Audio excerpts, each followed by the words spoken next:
ભાગવતમાં કહેલ છે કે ભગવાન શ્રી કૃષ્ણ રાસલીલા શું કારણસર રચાવી પડી તેનું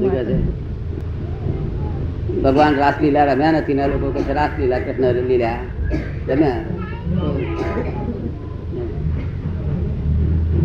તમને કોને કહ્યું હતું ભગવાન રાસલીલા રમ્યા હતા કૃષ્ણ ભગવાન?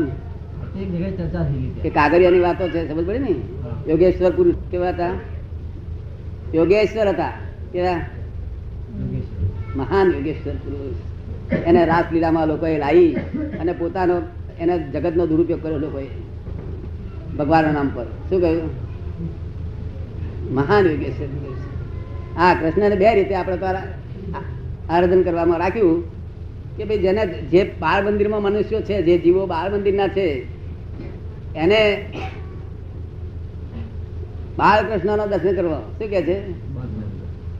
બાળકૃષ્ણ ભગવાન જે છે, નાગોડિયા કૃષ્ણ, તે બાળ મંદિરના જીવો હોય તેને એ દર્શન કરવા, અને જેને મોક્ષે જવું હોય, જેને વૈકુંઠમાં જવું હોય, તે યોગેશ્વરના દર્શન કરવા. યોગેશ્વર. હવે બે રીત. તારે તમારે શું પૂછવું છે? શું બાકી આ રાસલીલા તો ખાલી બનાવટ છે, એક જાતિ લોકોએ ચિતરેલી.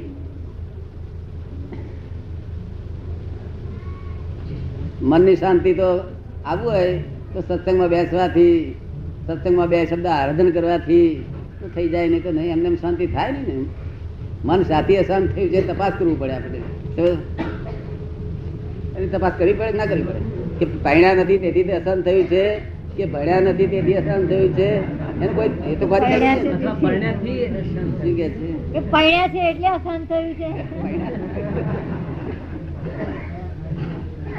પાનાચંદ વાતચીત કરજો, વાંધો નહીં. આજે આજ તમારે જવાનું છે ને, જે વાતચીત કરી. પ્રાણાયામ કરવાથી ફાયદો થાય, પણ આત્મ સાક્ષાત્કાર ના થાય. કે આત્મ સાક્ષાત્કાર તો જ્ઞાન સિવાય થશે નહીં, બીજો કોઈ ઉપાય નથી. યોગ થી ના થાય. યોગ તો આત્મયોગ હોય તો જ થાય. આત્મયોગ હોય તો સાક્ષાત્કાર થાય. હવે સાક્ષાત્કાર થાય ત્યારે શું પ્રાપ્ત કર્યું? અને આત્મયોગ કેને કહેવાય? કે આત્મયોગ એટલે જે શબ્દ બ્રહ્મ છે તેનો યોગ થવો જોઈએ. શું શબ્દ બ્રહ્મ? તો એ યોગને સ્થાપન કરવામાં આવે તો સાક્ષાત્કાર થાય. શબ્દ બ્રહ્મ દ્વારા સંકીર્તન અભિપ્રેત છે દાદા. એમ કે છે કે શબ્દ બ્રહ્મ દ્વારા દાદાને સંકીર્ત અભિનવ છે. સંકીર્તન અથવા કાવ્ય સર્જન અભિપ્રેત છે. કાવ્ય સર્જન અભિપ્રીત છે આપને? કાવ્યપ્રીત સર્જન છે આપને? એમ આનંદ કરવા ના સમજાયું નહીં, મને ના સમજાયું. શબ્દ બ્રહ્મનું આરાધન કરવાનું દાદાએ કહ્યું ને. શબ્દ બ્રહ્મ, હા, શબ્દ બ્રહ્મનું આરાધન કરવાનું કહ્યું એટલે એમાં દાદાને અભિપ્રેત શું છે? સંકીર્તન કે સર્જન? આપે જે શબ્દ બ્રહ્મનું આરાધન કરવાનું કહ્યું એમાં આપનું શું કહેવું છે? કે સંકીર્તન કે કાવ્ય સર્જન? કે કાવ્ય સર્જન. એમ એવું છે. શબ્દ બ્રહ્મ આત્માના શું ગુણો છે? શું ગુણો છે આત્માના? એના શું ગુણધર્મ છે? એને સદગુરુ પાસે કે જ્ઞાની પાસે સમજી લે અને પછી એ સ્થાપન કરે કે આ ગુણોનું જ આરાધન કરું છું અને આ જ રૂપ મારે થવું છે, આ જ રૂપ મારે થવું, ધ્યેય નક્કી કરે અને એનું ધ્યાન કરે ત્યારે કામ થાય શબ્દ બ્રહ્મ. હવે આત્માના ગીતામાં તો ટૂંકાક્ષરી લખેલું છે લોકોને સમજાવવા માટે કે ભાઈ આત્મા બાળી શકાય એવો છે નહીં. આત્મા પાણીથી ભીજા એવો નથી. ખબર ને? તાર વોટરપ્રૂફ ફાયર તો ઘડિયાળે આવે એટલે લોકો ઘડિયાળ જેવો છે. ખબર ને? બધા બહુ ગુણો છે, એટલા બધા ગુણ. તમે આ તો થોડુંક લોકોને સમજાવવા માટે આટલું સમજે ને તો બહુ થઈ ગયું. એટલું એટલા માટે ખુલ્લું કરેલું. એ બધું ખુલ્લું કરે નહીં ને, લોકો લઈ બે ઊંધું લઈ બે એટલે એમના મનમાં એમ થાય કે ના બાળ નહીં બળી જાય, આપણે મરી નહીં જઈએ કે છે. શું કહ્યું? વોટરપ્રૂફ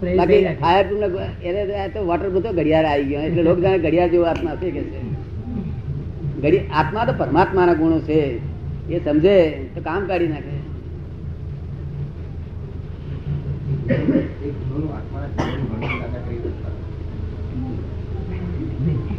એમ તો પ્રશ્ન મનુભાઈ પૂછે છે કે આત્માના ગુણોનું વર્ણન આપ કરી આપો તો સારું. એના વર્ણન માટે ટાઈમ લે. આજે ટાઈમ નથી. પ્રશ્ન છે કે ભક્તિ ધ્યાન એ નશો છે? હા, તો પછી નશાવાળું જીવન જીવવું સારું કે કુદરતી? કોણ લખે છે? કોનો છે પ્રશ્ન? હા, પ્રવીણભાઈ. આવો આગળ આવો. ભાઈનું છે. ધ્યાન શું લખે છે? ભક્તિ ધ્યાન એ નશો છે?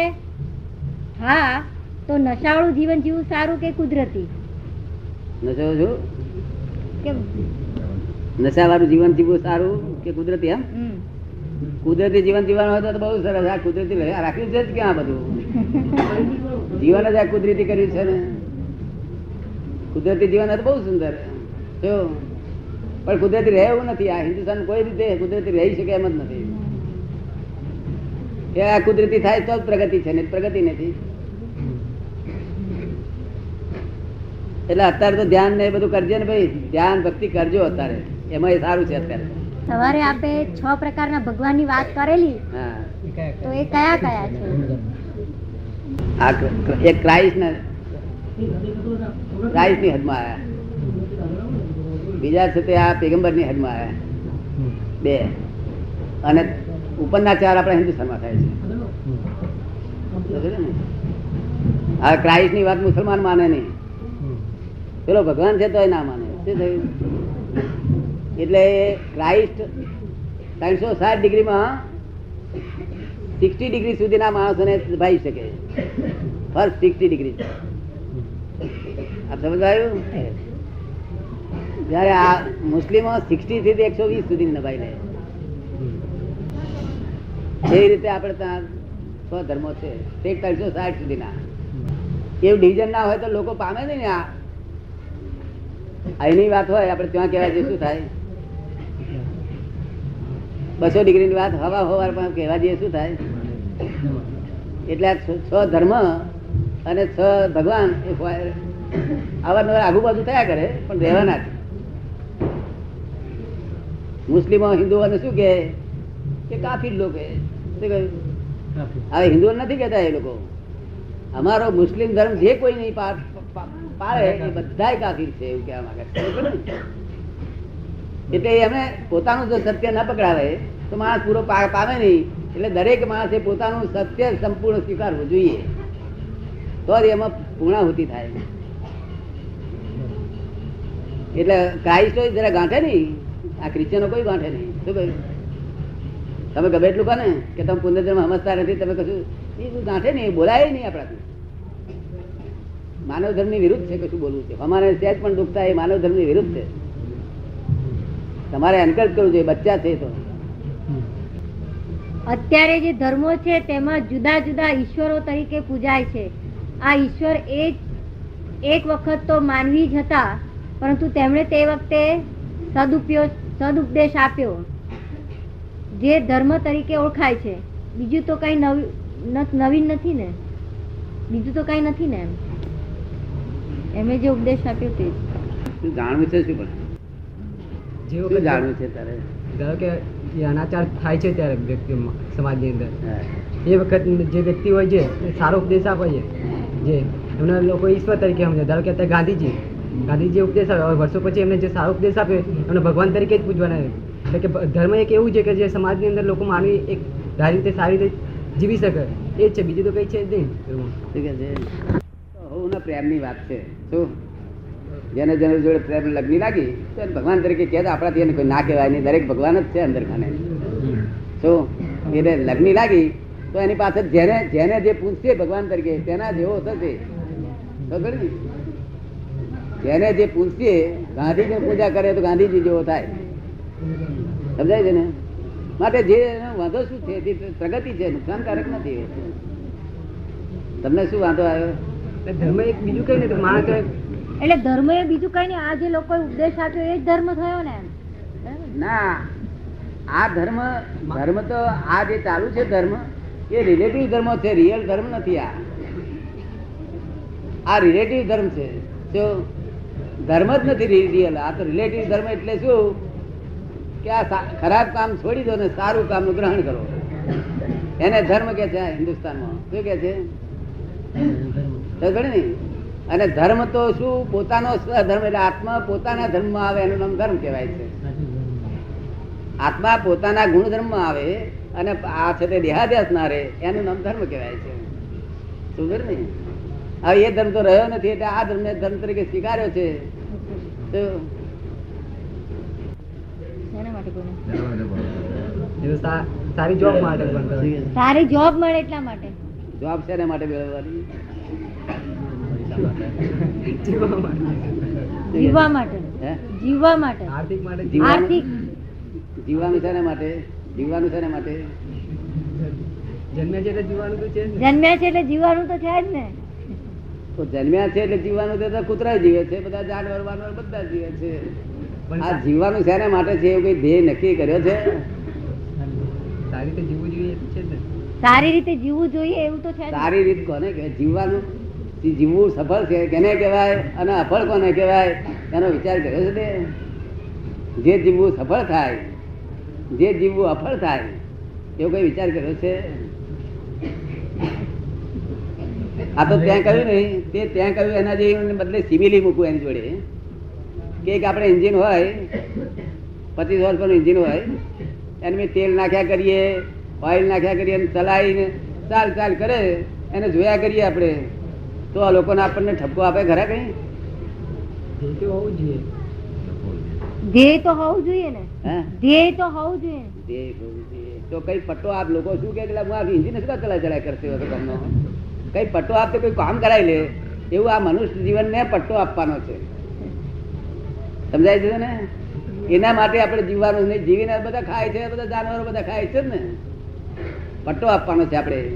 એટલે પટ્ટો એટલે આપણે કઈ ગતિમાં જવું છે, દેવ ગતિમાં જવું છે કે મનુષ્ય ગતિમાં આવીને ગાંધીજી જેવા થવું છે કે આપણે મોક્ષે જવું છે, સમજ પડે ને? એવો કોઈ પટ્ટો આપવાની જરૂર છે. પટ્ટો આપીએ તો જ કામ થાય. ધ્યેય તો નક્કી કર્યા વગર કામ જ તે જ થાય. શું તારું ધ્યેય છે જીવનમાં? આજથી નક્કી થશે. આજથી નક્કી થશે. આજથી નક્કી થશે. આ નક્કી કરે હિન્દુસ્તાનના લોકો. એક હિન્દુસ્તાનનો છોકરો આખા બ્રહ્માંડને હલાવવાની શક્તિ ધરાવે છે, પણ એ શક્તિ વ્યક્ત થતી નથી આ કાળને લીધે. શક્તિ બધી ભયંકર શક્તિ ધરાવે છે. જો ને સમજી ગયો ને તરત. હજુ શાદી નહીં કરી હોય. કરી છે? હા, બધું સમજી જાય. ગાંધીજીના દાદા સંત પુરુષમાં કઈ કક્ષા મૂકે અત્યારે ક્યાં છે ગાંધીજી? તારે કઈક અડચણ આવે ને ભણવા કરવામાં કશામાં તો દાદા ભગવાન નામ દેવું, દાદા ભગવાન એવું કલાક બોલું ને તારી પાસે હાજર આવીને કામ કરી આપશે તારું. ખબર પડે ને? તને એમ લાગશે કે રૂબરૂ આવી ગયા હું દાદા. ખબર ને? રાધેશ્યામભાઈ પૂછે છે કે ગાંધીજીને આપ કઈ કક્ષા મૂકો છો? સંતની કક્ષામાં મૂકો છો? નહીં, સંત પુરુષ કહેવાય, મહાન સંત કહેવાય. મહાન સંત પોતાના માટે જીવ્યા નથી. પોતાના માટે જેની લાઈફ નથી, જેની લાઈફ પોતાના માટે નથી, પોતાના કુટુંબ માટે નથી, જેની લાઈફ પબ્લિક એસ્ટેટ છે. શું છે? Public estate. હા, પબ્લિક ટ્રસ્ટ કહેવાય. એ તો બહુ જ મોટા સંત કહેવાય. જેવા તેવા સંત ના કહેવાય. ભલે ભગવાન લુગડા પહેર્યા જરૂર નથી. વિતરાગ દર્શન સેવાની વાસના ખરી, વિતરાગ તો નથી કહેવાય. એમને સેવાની વાસના રહેલી એટલે વિતરાગ તો ના જ કહેવાય ને. એમ પ્રશ્ન વિતરાગ ના કહેવાય. વિતરાગ થશે પણ એ થોડા વખત એનું આ જે કર્યું એમને સેવા ફળ, એનું ફળ રૂપે વિતરાગતાનો એમની પાસે આવી જશે, માલ આવી જશે. અત્યારે તો પછી એમની સેવાની વાસનાથી એમનો પુનર્જન્મ શક્ય છે. એટલે એમની આ સેવાની જે વાસના હતી એટલે એમનો પુનર્જન્મ શક્ય છે. પુનર્જન્મ તો પુનર્જન્મ વખત કોઈ રહે જ નહીં ને. આપ જોઈ શકો ને. શું કે છે? આપ જોઈ શકો ને. ના, એવું જોવાનું નવરાશ મને નથી. કારણ કે આગળનું જ્ઞાન જાણવાનું મારી પાસે કાબુમાં આવ્યું હતું. હવે પછી શું થશે તે એટલે કાબુમાં આવ્યું પછી આ જ્ઞાન કેટલો વખત ટકે એવું છે કે તમે અહીંથી કોઈ માણસને આમ જવું છે સિટીમાં તો પેલું જ્ઞાન હાજર થઈ જાય તો મનમાં એમ દેખાય કે અમુક ને ત્યાં જઈશ, અમુક ને ત્યાં જઈશ, પણ જોડે જોડે એ દેખાય કે કોઈ મોટર અથડાય તો પોતે કપાઈ જાય એ પણ દેખાય એને. શું દેખાય? તે ઘડી વિકલ્પ ના થાય, વિકલ્પ થાય તો જ્ઞાન જતું. શું મારી વાત આપને પહોંચે છે? હું શું કહેવા માંગુ છે? શું વિકલ્પ થાય તો જતું રહે. ના, પણ શું કહ્યું મેં? જ્ઞાન થયું હોય ને વિકલ્પ થાય જતું રહે જ્ઞાન. આપણે અહીંથી જવા માંગીએ છીએ તેમાં એને જ્ઞાનમાં શું શું દેખાય કે પેલા હૃદય શબ્દને ત્યાં પધરામણી કરી, બીજી ફલાણે કરી, અને ત્રીજી પધરામણી કરતી વખતે એક્સિડન્ટ થઈ ગયો અને તો આ અંબાલાલ મૂર્તિ ઓફ થઈ ગયા, એવું હું દેખાય. બોલો તે પછી પછી મને વિકલ્પ ના થાય તો એ જ્ઞાન ટકે નહીં, ટકે નહીં. બોલો જતી વખતે વિકલ્પ થયા કરે તમને શું સમજાય?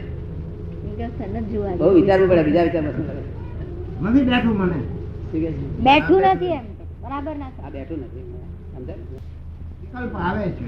મને એવું છે, 3 પ્રકારના ભય જવા જોઈએ માણસને. ભૂતકાળનો ભય ખલાસ થઈ જવો જોઈએ, ભૂતકાળ. બરાબર ભવિષ્યકાળનો ભય ખલાસ થઈ જવો જોઈએ. બરાબર 3 પ્રકારના ભય જાય ત્યારે એને વિતરાગ કહેવામાં આવે છે. બરાબર તે ભૂતકાળનો ભય ખલાસ થઈ જવો જોઈએ, વર્તમાન ભવિષ્યકાળનો ભય ખલાસ થઈ જવો જોઈએ, અને છેવટે વર્તમાન કાળનો ભય ખલાસ થઈ જવો જોઈએ. ખબર ને? તે મારે ભવિષ્યકાળનો ભય બિલકુલ ખલાસ થઈ ગયેલા હતા, ભૂતકાળના ખલાસ થઈ ગયા હતા. ભૂતકાળ એટલે ઘડી પહેલા બધા ઓફ થઈ ગયા મારા ઘરના બધા, એનો ભય મને ના હોય. શું કહ્યું? 1 મિનિટ પહેલા ઓફ થઈ ગયું એટલે ભય ના હોય. આપ સમજો ને? આમ સમજાયું ને? સમજી ગયો હવે. અને ભવિષ્યકાળનો ભય ના હોય કે મિનિટ પછી શું થશે, બે પર હાથ પેલા પેલો પચ્છાઘાતથી જે શું થશે લોક ડાક્ટર કે પચ્છાઘાત થાય ભય ના લાગે. સમજો ને? પણ વર્તમાન નો રહે, વર્તમાનનો વિકલ્પ રહે. તો વર્તમાનનો વિકલ્પ રહે એમ.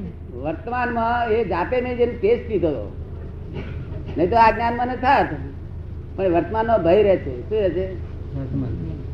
એટલે ટેસ્ટ લીધો હતો એનો.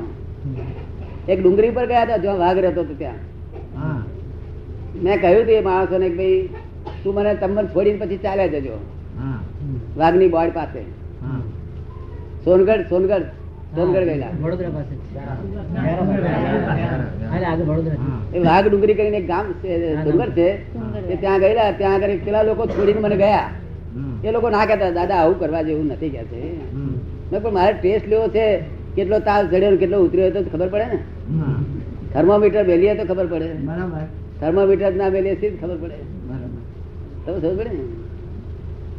એટલે પેલા થોડેક છેટે ગયા એટલે મેં જણ પેલા પછી સાંભળતી રહી મારી વાત, એટલે મેં બૂમ પાડી ઉભારો એટલે મને વિકલ્પ આવ્યો, ભાઈ નીકળ્યો તો. તમને ટેસ્ટ કરવાનું મન થયું દાદા, ત્યાં જ વિકલ્પ છે મારે. દાદાને ટેસ્ટ કરવાનું પણ મન થયું, પરંતુ ટેસ્ટ કરવાનું જ મન નથી. હવે સામો વાઘ મને મળે, જો વર્તમાન કાળ પાછો આવો કેવો મને સામો વાઘ મળે તો જ્ઞાન ઉત્પન્ન થઈ જાય. એ આપને સમજાય છે વાત? સામો જ વાઘ દેખાયો કે તરત કેવું જ્ઞાન ઉભું થઈ જાય. નથી થતું તોય થઈ જાય. તમારો જવાબ આવી ગયો. હા, એમનો પ્રશ્ન હતો કે આપને જે વાઘની બોર્ડમાં જવાનું ટેસ્ટ કરવાનું જે મન થયું ત્યાં જ વિકલ્પ હતો. એ જ વિકલ્પ હતો કે છે. હા, એ વિકલ્પ હતો, પણ ટેસ્ટ તો આપણે એવું છે ને કે કોઈ કહે છે તાવ છે કે નહીં તમારે જોવાનું તો જોઈએ ને.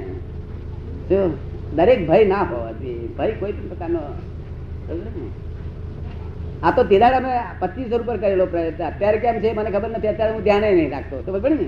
જ્ઞાન પહેલા આ તો 20 વર્ષ પહેલો આ પ્રયોગ કર્યો. દાદા આજે મનુષ્યની સંજ્ઞાઓ 4 કીધી કે આહાર, નિંદ્રા, ભય અને મૈથુન. એ સંજ્ઞા કીધી એટલે મનુષ્ય જન્મ હોય ત્યાં સુધી ભય રહે, ત્યાં સુધી મૈથુન રહે, ત્યાં સુધી આહાર નિંદ્રા રહે. એનો અર્થ એમ થાય છે કે નહીં? એમ કે છે કે આ જે મનુષ્ય ભાવ છે તેમાં 4 સંજ્ઞાઓ કઈ છે, આહાર, ભય, મૈથુન, નિદ્રા. તો કે છે આ વસ્તુઓ રે, એ સંજ્ઞાઓ તો રે ને, એ સ્વાભાવિક જ એ છે તો ને? સ્વાભાવિક જ છે ને. એ તો સ્વાભાવિક છે, સ્વાભાવિક છે. એ સ્વાભાવિક છે. એ તમે કહ્યું એ સ્વાભાવિક છે, પણ તે છતાં તે પૂરું થવું જોઈએ. શું કહ્યું? હા સ્વાભાવિક તો છે જ. આહાર, ભય, મૈથુન, નિદ્રા એ છતે એ સંગી ચેતનાઓ છે. શું છે? હા આહાર, ભય, મૈથુન ને નિદ્રા સંગી ચેતનામાં છે, અસંગ ચેતનમાં નથી. શું છે? હું અત્યારે અસંગ ચેતન તરીકે જીવું છું. ખબર ને? આહાર ભાઈ મૈથુન નિદ્રા એ સંજ્ઞા શેમાં છે? સંગી ચેતનામાં છે. શુદ્ધાત્મા, તમારા શુદ્ધાત્મા જે તમારું સ્વરૂપ, તે સિવાય જે બધી પ્રકૃતિ એને સંગી ચેતના કહેવામાં આવે છે. સંગી ચેતના ખરેખર ચેતના નથી એ, સમજ ને? એના સંગથી એ ચાર્જ થયેલી ચેતના છે. પણ એને નીરુબેન એમણે કહ્યું, એમાં આગળ એમ કહું કે આહાર નિદ્રા ભય મૈથુનાંચ સામાન્ય મેતદ પશુ ભિન્ન રાણ. તો પશુ ને મનુષ્યને ત્યાં સરખા કહેવામાં આવે છે, તો એટલા ભાગમાં મનુષ્યમાં પશુત્વ ખરું ને? એમનું કેવું છે કે પેલું શાસ્ત્રમાં એવું કે છે કે આ જે સંજ્ઞાઓ છે ચાર, આહાર ભય મૈથુન નિદ્રા, એ સંજ્ઞાઓ મનુષ્યમાં અને પશુમાં પણ છે. એટલે એ મનુષ્ય એટલો પશુ ભાગ ખરો ને મનુષ્યમાં? ઝાડમાં ખરું કે એટલો ભાગ મનુષ્યમાં પશુનો ખરો ને? એ આહાર નિદ્રા જે આ ચાર ના, સંજ્ઞા. એવું નથી, એવું નથી. નહીં રામકૃષ્ણ. એવું છે ને, મનુષ્યમાં શું બધા આ દરેકમાં આહાર ભય મૈથુન ને નિદ્રા હોય છે. એ તો સ્વાભાવિક રીતે સંભાવ બધાને હોય છે. મનુષ્યમાં વધારે શું છે કે એના અંતસ્કરણ ફૂલ ડેવલપ થયેલું છે. એને એટલે અનલિમિટેડ મન છે. કેવું છે? અનલિમિટેડ. જયારે પેલો આહાર ભય મૈથુન નિદ્રા વાળું લિમિટેડ મન છે. બધાના લિમિટેડ, અમુક લિમિટની બહાર જઈ શકે નહીં. એને સંજ્ઞાઓ કહેવામાં આવે. લિમિટની અંદર રહે એને સંજ્ઞાઓ કહેવામાં આવે છે. સમજ ને? અને આઉટ ઓફ લિમિટેડ તમારું મન તો ઠેઠ ભગવાન થઈ શકે એટલું બધું વિચારી શકે. અમને પણ આહાર નિદ્રા તો વળગેલા જ છે ને? કે અમને આહાર નિદ્રા તો વર્ગેલા જ છે ને. એ આહાર નિદ્રા એ તો સંજ્ઞા સહેજે રહેવાની સ્વાભાવિક. બધાને જીવ છે તો આ સંજ્ઞા છે. આ ઝાડ નહીં પણ આહારની સંજ્ઞા ભાઈ મૈથુન નિદ્રા ઝાડને પણ આ સંજ્ઞાઓ છે. જો બધાને જીવ માત્ર ને આ સંજ્ઞા હોય. પણ જે મુક્ત આત્માની વ્યાખ્યા છે, હે? મુક્ત આત્માની જે વ્યાખ્યા છે એમાં એક વ્યાખ્યા એવી થઈ શકે ખરી કે જે આ દરેક જીવની જે આ ચાર સંજ્ઞા છે એ ચાર સંજ્ઞાનો નાશ થાય તો મુક્ત આત્મા થાય? અતિક્રમી છે. એમ કે છે કે આ જે મુક્ત આત્મા છે એની વ્યાખ્યા એવી રીતે થાય કે આ ચાર સંજ્ઞાઓનો જેને નાશ થાય એ ચાર સંજ્ઞા બિલકુલ ખલાસ થઈ ગઈ હોય. અતિક્રમી. બરાબર ને? તો એ વ્યાખ્યા હવે ચાર સંજ્ઞા છે તે સારું છે. નહીં તો આ આપણે અહીં હુલ્લડ થાય છે. હુલ્લડ નહીં, આ પેલા લાલ ઝંડા વાળા એવા તો બધા હોય છે ને ક્રાંતિકારી લોકો, હા તે કહે છે ભાઈ અમે તમારી ગાડીઓ બાડીઓ આજ નહીં જવા દે ટ્રાફિક ને. હા. રોકે છે નહીં રોકતા? હા રોકાય. રોકે છે નહીં રોકતા? પણ જો આ ચાર સંજ્ઞાઓ ના હોત તો આ જાનવરો પણ રોકત. એ જાનવરો ઉઠે તો નહીં, બિલકુલ ના ઉઠે. જાન તાર થાય એક જ જગ્યાએ. એ પણ યુનિયન રચી કાઢે. આ સંજ્ઞા એને ઉઠાડે છે. એ કોણ પણ ઉઠાડે છે? સંજ્ઞા. આ સમજવા છે ને? બરાબર. ભય સંજ્ઞા એને ઉઠાડે. ભાઈ સંજ્ઞા એને ઉઠાડે, નહીં તો ઉઠે જ નહીં. કોઈ દાડો ના ઉઠે. આ સમજવા આવે છે ને? એટલે આ સંજ્ઞાઓને લીધે જગત ચાલી રહ્યું છે. ભગવાનને કઈ ચલાવવું નહીં પડતું. એટલું બધું ગોઠવણી સુંદર છે. આ ઝાડમાં છે તે પેલી વેલ કઈ હતી? પેલી લજામણી. લજામણી વેલ આવે છે ને, તો આમ હાથ હરાવે તે પેલા અને બધી લજવાઈ જાય. એનો પાંદડા બાંદડા બંધ કરી દે અંદર અડાડતાની સાથે. બરાબર. જોયું? સર કેટલી ઇફેક્ટ છે આ. સમજ પડે ને? એ એને ભય સંજ્ઞા છે. સમજ પડે ને? એટલી બધી બનાવે પાંદડા મતલબ બંધ કરી દે. આ તો મેં જાતે જોયેલું બધું અમુક અમુક જગ્યાએ. શું ત્યાં ઉટાગામણ મળે બધે ત્યાં બધી હોય, બધી બહુ હોય. આવું બધું બધું બહુ એ હોય છે. આપણે અશોક નામનું વૃક્ષ હોય છે ને, આ પેલું આસોપાલો કહે છે ને, એને સ્ત્રી એડે ને તો એમાં ડિફરન્સ થાય છે. જો પણ એ નિરીક્ષણ કરનારો જોઈએ. હા, સંસ્કૃત પોલિટિક્સમાં. હા, એટલે દરેક જીવોના આહાર ભાઈ મૈથુન નિદ્રા હોય છે સ્વાભાવિક રીતે. જેને જેવી રીતે આહાર જોઈતો હોય તેને તેવી રીતે તમે ધીરજ રાખો કે છે. ત્યાં ઝાડો કે છે અમે કચરાનો નથી, બોલ તારે શું કરવું કે તમારે ક્યાં બેઠો મળશે. આ મનુષ્યો કે છે અમે ફોરી જઈશું તો મળશે કે છે. શું સરસ વળી જેનો જેવું ધીરજ એવું પ્રમાણે એનું બધું કુદરત ને બધી આવવા તૈયાર જ છે. બધી ઝાડને ઘેર બેઠા ખાવાનું મળતું છે નહીં મળતું? આવડા છોડવા ઉભે છે તો ઝાડ બાજરી વાવે છે, કોણ જઈને નાખી આવતું છે?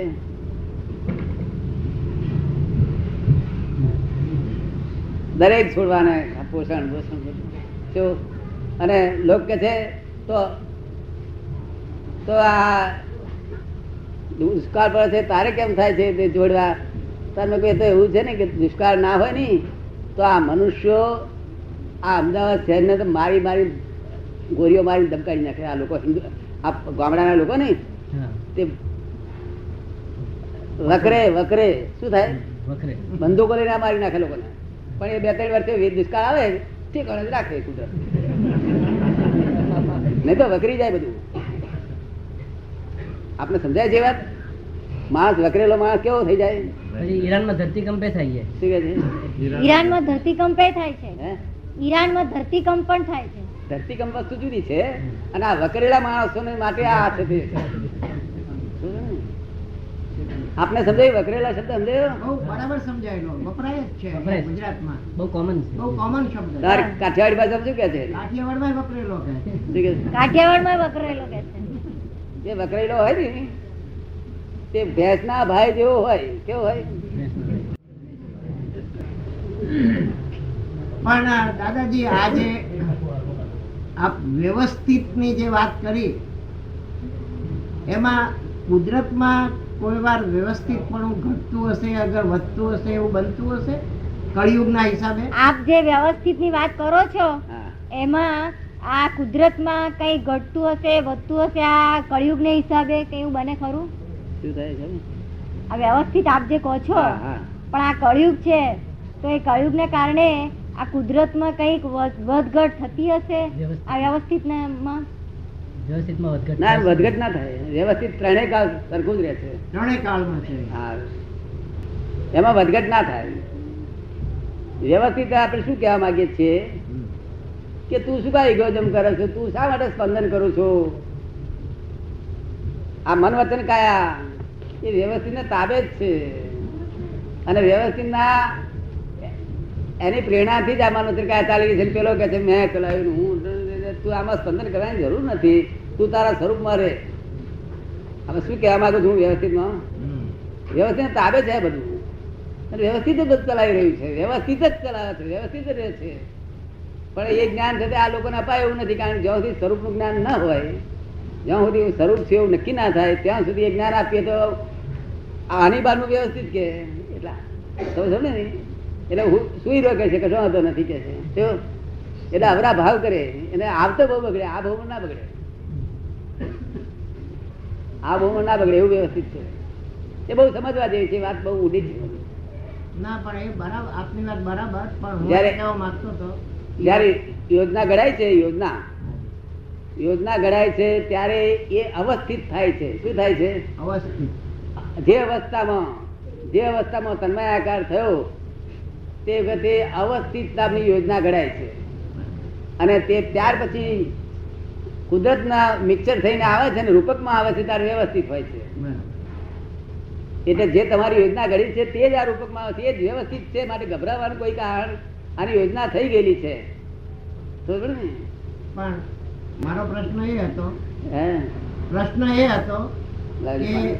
કે એનો અર્થ તો એ થયો કે પૂર્વ કર્મના પરિણામે જે વ્યવસ્થિત જીવન ઊભું થયું છે એ જીવન વિતાવવાનું છે, પરંતુ ચાલુ જીવનની કોઈ કર્મ હોય તો એનો ઇમ્પેક્ટ આવે કે કેમ? એમનો પ્રશ્ન એવો છે કે એનો અર્થ એવો કે પૂર્વ કર્મનું જે ભોગવવાનું આવ્યું છે તે ભોગવવાનું છે. પૂર્વ કર્મના હિસાબે જે વ્યવસ્થિત જીવન ઊભું થયું એ તો ભોગવવાનું છે. પૂર્વ કર્મના હિસાબે જે જીવન ઊભું થયું વ્યવસ્થિતના હિસાબે એ તો ભોગવવાનું જ છે. પણ પરંતુ ચાલુ જીવનમાં જો કોઈ કર્મ અમુક પ્રકારનું કરે તો એ વ્યવસ્થિતતામાં એટલો ફેર પડે કે કેમ? તો ઈ પછી રિવાઇઝ થાય છે કેમ વ્યવસ્થિત? આ ચાલુ જીવનમાં કોઈ કર્મ એવું કરે તો એના વ્યવસ્થિતમાં કઈ ફેરફાર થાય, રિવાઇઝ થાય કઈ? કશું જ નહીં ફેરફાર થવાનો. અહીંથી જન્મ્યો ત્યાંથી છેલ્લા સ્ટેશન ઉપર ગયો, લાસ્ટ સ્ટેશન બરાબર. નાનામી કાળે લાસ્ટ સ્ટેશન જાય છે ને, બરાબર. ત્યાં સુધી બધું ફરજિયાત છે.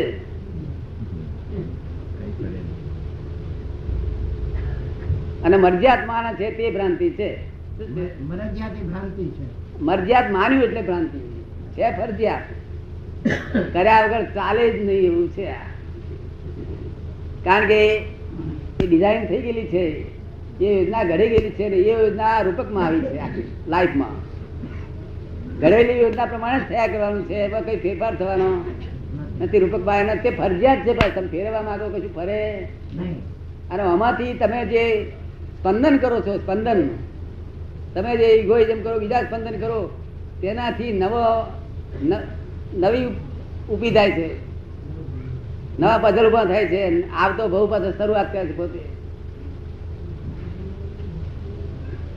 નીરુભાઈ એમ પૂછો, બધું વ્યવસ્થિત જ હોય તો સરકારે કોઈ યોજના ન કરી જેમ દુષ્કાળ પીડિતોને આપણે મદદ પહોંચાડવી કે નહીં?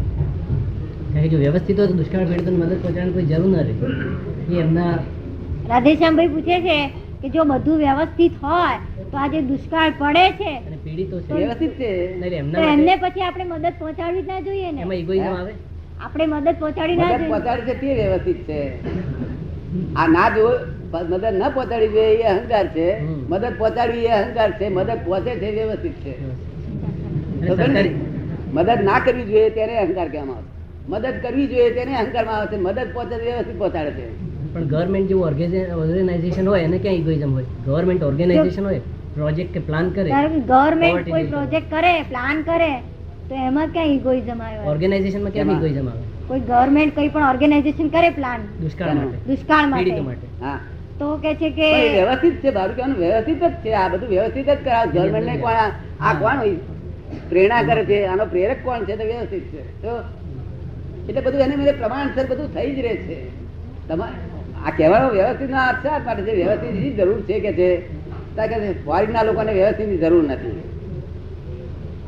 ફોરેન ના લોકોને આ વ્યવસ્થિત શબ્દ કામનો જ નથી. એમને તો એમ જ કહેવું જોઈએ કે વર્ક વર્ક એન્ડ વર્ક. શું કહ્યું? આ સમજ આવે છે ને? ત્યાં વ્યવસ્થિત કહેવું એ ગુનો છે. તો એમના પણ પૂર્વ કર્મો હશે ને, હે? એના ફળ હશે ને. એમના કઈ પૂર્વ કર્મ હશે ને ફળ હશે ને વ્યવસ્થિત છે તે. નહીં, એમને વ્યવસ્થિત કહેવું એ ગુનો છે. એમને પૂર્વક્રમ પ્રારબ્ધ માનવું તે ગુનો છે. એમને માનો નહીં, પણ જે છે એ તો સ્વીકાર કરવો પડશે ને એમને. સ્વીકાર ભલે એ ના માને. એ ના મને તો વાંધો નહીં, પણ એને જે છે એનો સ્વીકાર તો કરવો પડશે નહીં, એને ને. સ્વીકાર એટલે સહજ ભાવ જ હોય છે. સહજ ભાવ એટલે સમજમાં આવ્યું અમને? અત્યારે ગાય હોય તે એક ગાય મારકણી હોય, મારકણી ગાય. બરાબર. એને નાનો મારકણી ગાયને આપણે નામ ના દઈએ તો એ મારવા ફરે આપણને. બરાબર. અને બીજી એક ગાય છે મારકણી નથી, ત્યારે નાનું છોકરું સિંગડું ચાલે તો એ ના મારે. બરાબર. આ સમજો ને? એનું શું કારણ કે ગાયનો સહજ ભાવ છે. સહજ સ્વભાવ. કેવું? સહજ સ્વભાવ. સહજ. એવું આ ફોરેન વાળા સહજમાં છે અને આપણે તો વિકલ્પ. આપણે વિકલ્પમાં છે. સહજ સ્વભાવ ને વિકલ્પમાં આપણે સમજાયું. બરાબર સમજાવ. એ ફોરેન આખું સહજ સ્વભાવ છે. આ લોકો આપણા છોકરાઓ બધા આવીને વખાણે છે કે અમેરિકાના લોકો કેવા સહજ, આ લોકો દુષ્ટ ને ના લોકો દુષ્ટ. આ લોકો ને તો આ તો ભગવાનના છોકરાઓ છે. ગજવા કાપનારો તો ભગવાન થાય કલાકમાં મારી પાસે આવે. કારણ કે ડેવલપ થયેલું છે. આ તો ગજવા કાપનાર કઈ જેવી તેવી ચીજ છે. 16 તો અવધાન રહે છે ને. આ અષ્ટાવધાની માણસો હોય છે, અષ્ટાવધાની સાધુ હોય છે ને, 16 અવધાન તો ગજવા કાપનાર હોય છે. ચોરની ચાર આંખ કહેવાય જ છે ને આપણો. શું કે છે? ચોર ને 4 આંખ એવી કહેવત છે ને. હે? ચોર ને 4 આંખ એવી કહેવત છે ને. હા, એટલે 16 અવધાન હોય છે. એમને કઈ ગજવા કાપનાર એમને બની શકે છે?